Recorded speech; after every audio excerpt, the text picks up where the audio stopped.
तो मैं आपके लिए लेकर आया हूं 3rd ग्रेड तृतीय श्रेणी जो अध्यापक भर्ती परीक्षा है, जिसको रीट मेंस के नाम से जानते हो आप, उसके जो प्रीवियस ईयर के क्वेश्चंस है 2023 फरवरी में जो एग्जाम हुए थे, ठीक है, तो उनके क्वेश्चंस का लेवल देखेंगे और कैसे क्वेश्चन आगे आ सकते हैं आपके जो ये भर्ती जिसकी आप तैयारी स्टार्ट कर रहे हो उसके लिए। तो सबसे पहले आप अगर चैनल पर नए हैं तो चैनल को सब्सक्राइब जरूर कर दें। देखो एक बात और मैं बता दूं, ये साइंस मैथ का 25 फरवरी 2023 का पेपर है और इसमें वो क्वेश्चन देखेंगे पहले हम जो कॉमन आते हैं, यानी कि हर लेवल हर सब्जेक्ट में कॉमन आते हैं राजस्थान जीके के। तो सबसे पहला क्वेश्चन जो आया था, देखो क्वेश्चंस का लेवल देख लेना है क्योंकि 2 साल हुए भर्ती को, थोड़ा चेंज तो होगा लेकिन फिर भी कैसा लेवल आया था वो देखना आपको। सबसे पहला क्वेश्चन आया था कि किस जिले में जून माह में सूर्य की किरणें सीधी या लंबवत पड़ती है। अब आप सोचोगे कितना इजी क्वेश्चन आया था, मैं बता दूं इजी आया था लेकिन फिर भी कट ऑफ जो है 190 नंबर गई थी 300 में से। तो आप जो है देख लेना कि तैयारी जो है आपको हाई लेवल की रखनी पड़ेगी। इजी क्वेश्चंस की संख्या कम होती है, आगे जो सब्जेक्ट के क्वेश्चन है वो बहुत लेवल के थे। तो ये क्वेश्चन आया था सबसे पहला कि सूर्य की किरणें लंबवत या सीधी कहां पर पड़ती है। तो आपको पता ही है जून महीने में जो है कर्क रेखा पर सूर्य होता है और कर्क रेखा गुजरती है आपकी जो है बांसवाड़ा डूंगरपुर से। तो बांसवाड़ा में जो है लंबवत किरणें पड़ती है जून महीने में, ठीक है। और तिरछी किरणें कहां पर पड़ती है राजस्थान में, तो ये पड़ती है गंगानगर जिले में, गंगानगर में, ठीक है। तो ये आपको ध्यान रखना है कि जून माह में जो है कर्क रेखा पर जो है सूर्य सीधा चमकता है, तो बांसवाड़ा में सीधी और लंबवत पड़ती है किरणें और तिरछी पड़ती है आपकी गंगानगर में। अगला क्वेश्चन है स्वर्णगिरी। यह भी क्वेश्चन बहुत इजी आता है कि स्वर्णगिरी राजस्थान के किस दुर्ग से संदर्भित करता है। स्वर्णगिरी दुर्ग किस दुर्ग को कहते हैं, तो स्वर्णगिरी आपका कहते हैं जालोर दुर्ग को, ठीक है। जैसलमेर वाले को कहते हैं सोनार दुर्ग। कौन सा, एक मिनट, जैसलमेर वाले को कहते हैं सोनार दुर्ग, ध्यान रखना। दोनों का नाम थोड़ा सा एक जैसा सा लगता है कई बार, लेकिन स्वर्णगिरी जालोर वाला है और सोनार दुर्ग आपका जैसलमेर वाला। ये भी क्वेश्चन इजी था लेकिन वापस मैं बता दूं कट ऑफ फिर भी 190 नंबर ही गई थी, मतलब 65% के आसपास, 65 से भी कम गई थी। तो पेपर इजी आए ये जो जरूरी नहीं है कि आप जो सिलेक्शन ले पाओ। आपको जो तैयारी को उस स्तर पर, अपने माइंड सेट को उस स्तर पर सेट करना होगा कि आप एग्जाम हॉल का प्रेशर भी झेल पाओ, ठीक है। और ये पेपर मैंने क्लियर भी किया था, ठीक है। मेरे 201 नंबर बने थे इसमें, तो वो भी जो किया कि मैं तैयारी बिना तैयारी के ये पेपर दिया था, क्योंकि पहले जो है तैयारी मैं 2nd ग्रेड की कर रहा था और जो इस पेपर को देखे आपको भी लगेगा कि तैयारी की आवश्यकता नहीं थी, ज्ञान की आवश्यकता थी। अगर आपने पहले भी कभी पढ़ रखा है तो भी आप ये पेपर क्लियर कर सकते थे। अगला क्वेश्चन है आपका टाबरारी। देखो क्योंकि जो 6-7 क्वेश्चन जो है आपके राजस्थानी भाषा में आए थे कि टाबरारी मौत माथे गायजन वाला लोकगीत कई जे, मतलब टाबरा की जो मतलब बच्चा होता है उसकी मृत्यु पर गाए जाने वाले गीत को क्या कहते हैं, ठीक है। और इसको लेकर हाईकोर्ट में याचिकाएं भी लगी थी कि ये क्वेश्चन कैसे आए, इनको डिलीट करो क्योंकि राजस्थानी भाषा को मान्यता प्राप्त नहीं है, लेकिन फिर भी ये क्वेश्चन आए थे। देखो टाबरारी मौत माथे गायजन वाला लोकगीत कई जय, मतलब जो बच्चों की मौत पर गाए जाने वाले गीत है उनको कहते हैं छेड़ा। क्या कहते हैं, छेड़ा, ठीक है। ओल्लू जो है किसी की याद में गाया जाता है। राती जुगा आपको पता ही, रात को जो महिलाएं जो करती है किसी जो है आराध्य देव या जो है उनके जो है उपलक्ष्य में जो है क्या करती है, राती जुगा का आयोजन करते हैं। तो ये जो है आपका छेड़ा जो है ये आपका क्या है, टाबरों की मौत से रिलेटेड यानी बच्चों की मौत पर गाया जाता है। फिर अगला क्वेश्चन है, ये क्वेश्चन भी इजी क्वेश्चन था, निम्नलिखित में से कौन सा ऊर्जा का गैर परंपरागत स्रोत नहीं है। ऊर्जा का गैर परंपरागत स्रोत कौन सा नहीं है, तो ये जो अभी जो ये नवीनीकरणीय ऊर्जाएं जितनी भी है, सौर ऊर्जा है, पवन ऊर्जा है, ये सारे क्या है, गैर परंपरागत है।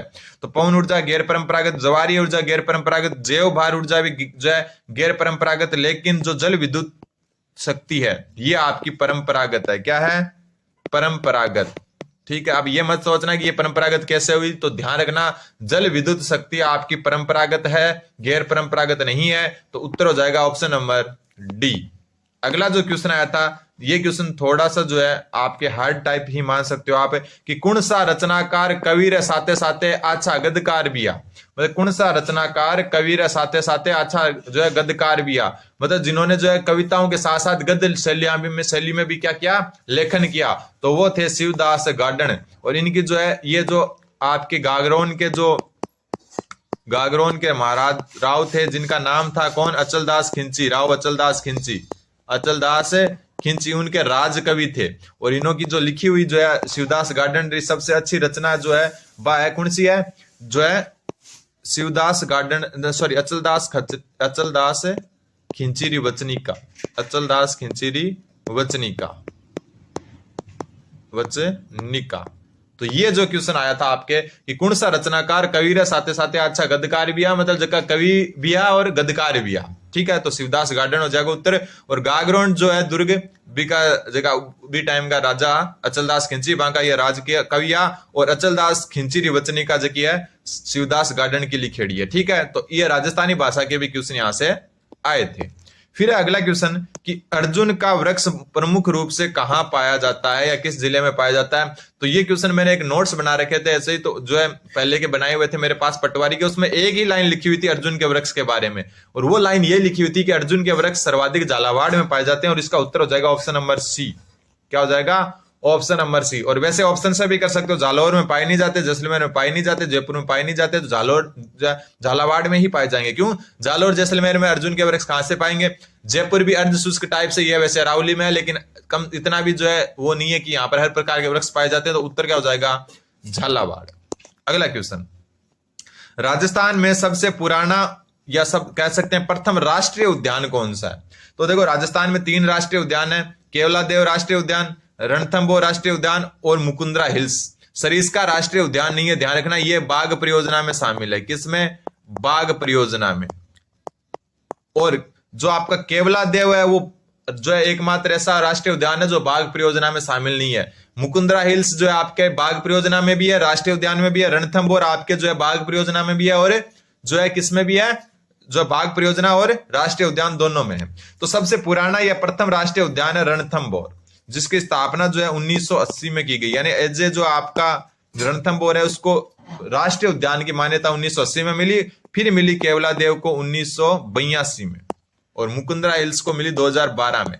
बात करें हम टाइगर परियोजना की, तो टाइगर परियोजना भी सबसे पुरानी जो है रणथंबोर, ये इसको 1973 में जो है बाघ संरक्षण परियोजना के अंतर्गत लिया गया था। तो बाघ परियोजना भी सबसे पुरानी है, और जो है राष्ट्रीय उद्यान भी सबसे पुराना कौन सा है? ये सरिस्का राष्ट्रीय उद्यान नहीं है, ध्यान रखना, ये एक बाघ परियोजना है, टाइगर रिजर्व है। अगला क्वेश्चन वापस जो है क्या पूछा था? वापस इस हिसाब से ही पूछा था राजस्थानी टाइप से कि बिसलदेव रासो में कौन सो रस प्रधान है। ये क्वेश्चन जो है मैंने छोड़ा था, क्यों छोड़ा था कि मैं इन दो में कंफ्यूज हो गया था, ठीक है। ये दो रौद्र और करुण तो होंगे नहीं, तो बिसलदेव रासो में कौन सो रस प्रधान है? तो देखो एक वीर रस और श्रृंगार रस दोनों में मतलब कंफ्यूजन हो सका है, तो ध्यान रखा गया बिसलदेव रासो है बिकमा जो है श्रृंगार रस जो है ज्यादा प्रधान है, क्योंकि रानी जो है बिसलदेव जो है उनकी रानी जो है उनके बारे में इसमें उल्लेख किया गया था, ठीक है। तो श्रृंगार रस जो है वो प्रधान है कौन सा में? बिसलदेव रासो में कौन सो रस? श्रृंगार रस। अगला क्वेश्चन है पन्नाधाय ने किसके जीवन को बचाया था? इतने इजी क्वेश्चन आए थे, लेकिन देखो फिर भी कट ऑफ 190 नंबर गई थी, आप खुद सोच सकते हो। तो पन्नाधाय ने जो है किसके जीवन को बचाया था? तो राणा उदय सिंह के जीवन को बचाया था। किसको? राणा उदय सिंह, इसका सही उत्तर हो जाएगा राणा उदय सिंह। कौन थे राणा उदय सिंह? राणा उदय सिंह महाराणा प्रताप के पिताजी, महाराणा प्रताप के पिताजी राणा उदय सिंह के पिता थे ये ध्यान रखना, महाराणा प्रताप के पिता थे। अगला जो क्वेश्चन है आपका, जयपुर में मीनाकारी की कला महाराजा मानसिंह प्रथम, जिनको मिर्जा मानसिंह कहते हैं, मिर्जा राजा मानसिंह जिनको मानसिंह प्रथम भी कहते हैं, दोबारा लाई गई। तो एक सब यहाँ पर कितने क्वेश्चन क्लियर हो रहे हैं? मीनाकारी कौन से जो है जगह की प्रसिद्ध है? जयपुर की। कौन किसके द्वारा लाई गई? महाराजा मानसिंह या मिर्जा राजा मानसिंह द्वारा, ठीक है। और कहां से लाई गई? तो ये लाहौर से लाई गई, ध्यान रखना, लाहौर से जो है लाई गई। अगला क्वेश्चन है, ये क्वेश्चन देखो अच्छा क्वेश्चन है, राजस्थान में चुन्नी और बारी शरीर के किस अंग पर पहने जाते हैं? चुन्नी और बारी, वो चुन्नी वो नहीं है जो अपन जो है कपड़े वाली होती है, चुन्नी और बारी ये दोनों आभूषण है, ध्यान रखना। क्या है? ये दोनों आभूषण है, और बारी जो है आभूषण नाक का होता है, ध्यान रखना, और चुन्नी भी किसका होता है? नाक का। ये जो अपन वो जो चुन्नी जो लड़कियां पहनती है वो कपड़े वाली, वो चुन्नी नहीं है, ये चुन्नी आभूषण का नाम है। तो चुन्नी और बारी ये दोनों नाक के आभूषण है, ये आपको ध्यान में रखना है। अगला क्वेश्चन है, ये क्वेश्चन छोड़ दो क्योंकि ये उस टाइम के हिसाब से पूछा गया था, करंट के हिसाब से। फिर अगला जो क्वेश्चन है वो है कि किन संप्रदाय रा अनुनायी उबाणे पगा अंगारा माथे निरत करया करे, ठीक है। किन संप्रदाय रा अनुनायी उबाणे पगा अंगारा माथे नृत्य करया करे, मतलब उबाणे पग मतलब नंगे पैर जो है क्या करते हैं, अंगारा पर, यानी कि जो अंगारे होते हैं, जलती हुई जो मतलब आग होती है, उस पर जो है नृत्य करते हैं, यानी कि जो है नाचते हैं। मतलब किस संप्रदाय के अनुयायी जो है नंगे पैर जो है नृत्य करते हैं जो है आग पर या अग्नि पर। ठीक है, तो बाणे पगा यानी कि नंगे पैर, तो कौन से करते हैं, जसनाती संप्रदाय। उत्तर हो जाएगा आपका ऑप्शन नंबर बी। अगला क्वेश्चन, वह दुर्ग जिसके चारों ओर खाई पाई जाती है। तो देखो, वह दुर्ग जिसके चारों ओर खाई होती है उसको कहते हैं पारिख दुर्ग। धनवन दुर्ग जो होता है, धनवन दुर्ग होता है आपका जो स्थल पर हो, मतलब एकदम स्थल सीधी भूमि पर हो। पारिद होता है जिसके चारों ओर परकोटा हो, चारों ओर परकोटा हो। ठीक है, और एरन दुर्ग होता है वन दुर्ग, जिसके चारों ओर जंगल हो। ठीक है, गहना जंगल हो। तो खाई वाले दुर्ग को कहते हैं पारिख दुर्ग। इतने इजी क्वेश्चन आए थे, हो सकता है इस बार लेवल बढ़ जाए, लेकिन एक जो ज्यादा पुराना नहीं है, ये पेपर 2 साल पुराना है, तो लेवल मैच करने की कोशिश तो फिर भी हो जाएगी। ठीक है, फिर ये अच्छा क्वेश्चन था एक कि मदार बांध किस नदी पर बनाया गया था। मदार बांध, मदार बांध आपका जो है बेड़च नदी पर था, ध्यान रखना। ऐसे क्वेश्चन वहां दिमाग यूज नहीं लेते, वरना तो देखो सोम, माही, साबरमती और जो है आपके बेड़च ऑप्शन में थे, लेकिन जो है एग्जैक्ट याद हो तभी आप कर सकते हो ऐसे क्वेश्चन। तो मदार बांध जो है आपका बेड़च नदी पर बनाया गया था। फिर अब अगला क्वेश्चन, अली बख्शी ख्याल, जो लोक नाट्य, वहां से ये क्वेश्चन है। अली बख्शी ख्याल राजस्थान के कौन से क्षेत्र में प्रचलित लोक नाट्य शैली है। तो ऐसे अली बख्शी ख्याल और ऐसे अलवर, ये ध्यान रखना आप, ऐसे अली बख्शी और ऐसे अलवर। तो उत्तर हो जाएगा अली बख्शी ख्याल जो है आपके अलवर के प्रसिद्ध हैं। अगला क्वेश्चन, फिर अगला जो क्वेश्चन आया था कि राजस्थान में नाइट्रेट की उपस्थिति के कारण कौन सी मृदा उर्वरक है। नाइट्रेट की उपस्थिति सबसे ज्यादा जिस मृदा में पाई जाती है उसको मैं बता दूं, जो अरावली का जो अर्ध शुष्क भाग, अरावली के पास मरुस्थल का, अरावली के जो सटा हुआ भाग है। जैसे मैं एक मैप बनाता हूं, अब कई जो है कमेंट करके ये मत बोल देना कि राजस्थान का मैप ऐसा नहीं होता, क्योंकि एक रफ मैप है। ठीक है, फिर जो है यहाँ पर अरावली मान लेते हैं, और अरावली के जो पास का ये जो रेगिस्तानी वाला एरिया, ये वाला, यहाँ पाई जाती है नाइट्रेट की उपलब्धता सबसे अधिकतम, यानी कि अर्ध शुष्कीय जो है मरुस्थलीय प्रदेश जो अरावली से जस्ट सटे हुए हैं। कौन कौन से, सिक्कर है, ठीक है, झुंझुनू है, नागौर है, पाली है, सिरोही है, यहाँ का जो कुछ एरिया है वहां पर जो ये मृदा पाई जाती है। और उत्तर हो जाएगा इसका भूरी रेतीली मृदा। कौन सी, भूरी रेतीली मृदा। अगला क्वेश्चन, अगला क्वेश्चन है 1857 के स्वतंत्रता संग्राम के समय कोटा महाराव कौन थे। कोटा महाराव राम सिंह, नाम ध्यान रख लेना। कोटा के महाराव कौन थे 1857 की क्रांति के समय, राम सिंह। उनकी सहायता के लिए किस राज्य ने सैनिक सहायता भेजी थी, तो करौली ने भेजी थी। और करौली के शासक कौन थे, मदन पाल। ये भी नाम आपको ध्यान रखना है, दोनों नाम ध्यान रखने। और इजी क्वेश्चन था ये, 1857 के स्वतंत्रता संग्राम के समय कोटा महाराव की सहायता, जो महाराव राम सिंह थे उनकी सहायता के लिए जो है सैनिक जो सहायता भेजी थी वो करौली के मदन पाल ने भेजी थी। अगला क्वेश्चन, अगला क्वेश्चन है वागड़ी बोलीरो मुख्य क्षेत्र है। मतलब झटा वागड़ी बोली, वागड़ी बागड़ी नहीं, वागड़ी, वागड़ी बोली खटे बोली जाए, तो वागड़ी बोली बोली जाए डूंगरपुर बांसवाड़ा में। और एक जो मैं बोलने लग रहा हूँ बा कौन सी, बागड़ी, बागड़ी बोली जाए आपकी चूरू, सिक्कर, झुंझुनू में। चूरू और सिक्कर झुंझुनू का कुछ पार्ट में बोली जाए सिक्कर झुंझुनू। ठीक है, हनुमानगढ़ के भी कुछ भाग में बोली जाए। तो बागड़ी बोली जो है चूरू, हनुमानगढ़, ये जो एरिया है गंगानगर का भी कुछ क्षेत्र है वहां बोली जाती है, लेकिन वागड़ी बोली जाए डूंगरपुर बांसवाड़ा में।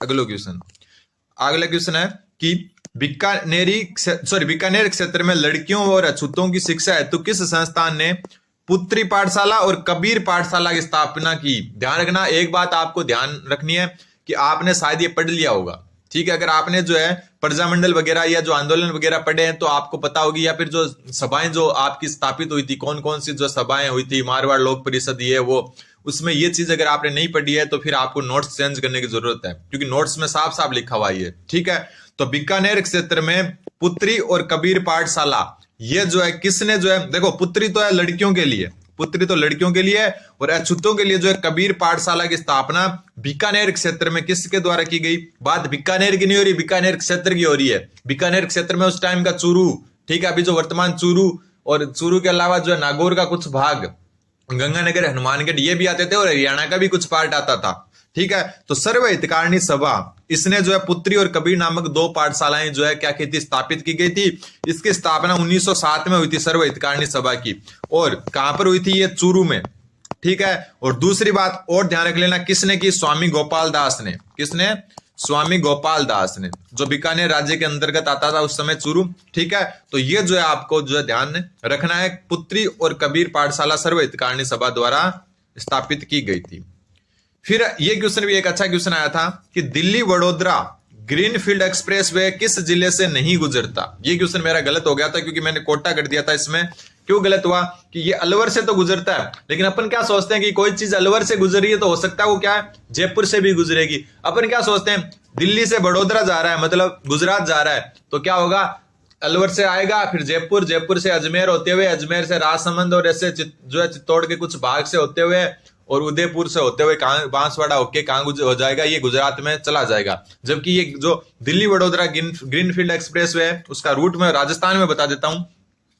ये सबसे पहले अलवर में तो आता है, जिले की बात हो रही है। ठीक है, अलवर से जो है ये फिर आता है भरतपुर में, थोड़ा सा घुमाया हुआ है ये हाईवे को। ठीक है, फिर आता है ये दौसा में, जयपुर को बाईपास मार देता है। दौसा के बाद में आता है ये सवाई माधोपुर में, सवाई माधोपुर में। सवाई माधोपुर के बाद में जो है ये कहां पर जाता है, टोंक में, और टोंक के बाद ये बूंदी में, और बूंदी से ये कोटा, और कोटा से ये बाहर निकल लेता है, कोटा, और कोटा से राजस्थान से बाहर। तो ये रूट याद रख लेना। तो यहां जयपुर कहीं भी नहीं है, तो उत्तर क्या हो जाएगा आपका, जयपुर। अगला क्वेश्चन, अगला क्वेश्चन, ये क्वेश्चन कुछ अलग ही लेवल का था, बहुत हाई लेवल का था। ऐसे क्वेश्चन एक दो आते हैं, अगर आपको आ गया तो बहुत अच्छी बात है, वरना स्किप करेंगे आप इनको। कि निम्नलिखित में से कौन से जिले में 2011 की जनगणना के अनुसार एसटी अनुसूचित जनजाति की न्यूनतम लिंगानुपात मिलता है? इस लेवल पर अगर आपने नहीं पढ़ा है तो इस क्वेश्चन को स्किप करना ही उचित होगा, और बहुत कम स्टूडेंट इसको सही कर पाते हैं, वो भी तुक्के से ज्यादा होते हैं। तो एसटी जो है उसका न्यूनतम लिंगानुपात मिलता है आपका करौली में। किसमें? करौली में। तो उत्तर हो जाएगा ऑप्शन नंबर ए। अगला क्वेश्चन, अगला जो क्वेश्चन है वो है कि निम्न में से किस समारोह का संबंध विवाह से है? सबसे पहले गोद लेना, गोद लेना तो विवाह से है नहीं। पनघट पूजन, पनघट पूजन जो जलवा पूजन होता है ना, जलवा नाम सुना होगा आपने, आधे राजस्थान ने तो सुना ही होगा जलवा। जलवा जो है बच्चे के जन्म पर होता है। जडुला, जडुला भी बच्चे का ही होता है। टिक्का, टिक्का जो होता है वो विवाह का होता है। टिक्का करते हैं ना, उसको कहते हैं विवाह का जो होता है। तो ऑप्शन नंबर डी इसका सही उत्तर हो जाएगा। फिर आपका आता है पुंछी या पूर्णची, दोनों नाम ध्यान रखना, पुंछी या पूर्णची या पौंच, तीनों नाम होते हैं इसके, पुंछी, पुंछी और पौंच। ये आभूषण कहां पहना जाता है? तो ध्यान रखना, पुंछी आभूषण पहना जाता है कलाई में। ठीक है, कहां पहना जाता है? कलाई में। तो हाथ की कलाई में पहना जाता है। हो सकता है अगर कलाई ऑप्शन में नहीं हो तो हाथ इसका सही उत्तर हो जाएगा। ठीक है, अगला क्वेश्चन, अगला जो क्वेश्चन है आपका कि राजस्थान में किस स्थान पर प्रति वर्ष 12 सितंबर को वृक्ष महोत्सव मनाया जाता है? 12 सितंबर खेजड़ली बलिदान दिवस, खेजड़ली बलिदान दिवस है, ये ध्यान रख लेना, बलिदान दिवस। तो अब आपको पता ही चल गया होगा कहां पर मनाया जाएगा, खेजड़ली में। डेट याद रख लेना 12 सितंबर। तो ये 25 क्वेश्चन मैंने आपको जो है प्रीवियस ईयर के जो एक डेमो के रूप में बताने की कोशिश की है। आपको अगर सही लग रही है क्लास तो कमेंट करें, हम कंटिन्यू रखेंगे, वरना जो है आप जो है कुछ और नया लाने की कोशिश करेंगे। धन्यवाद।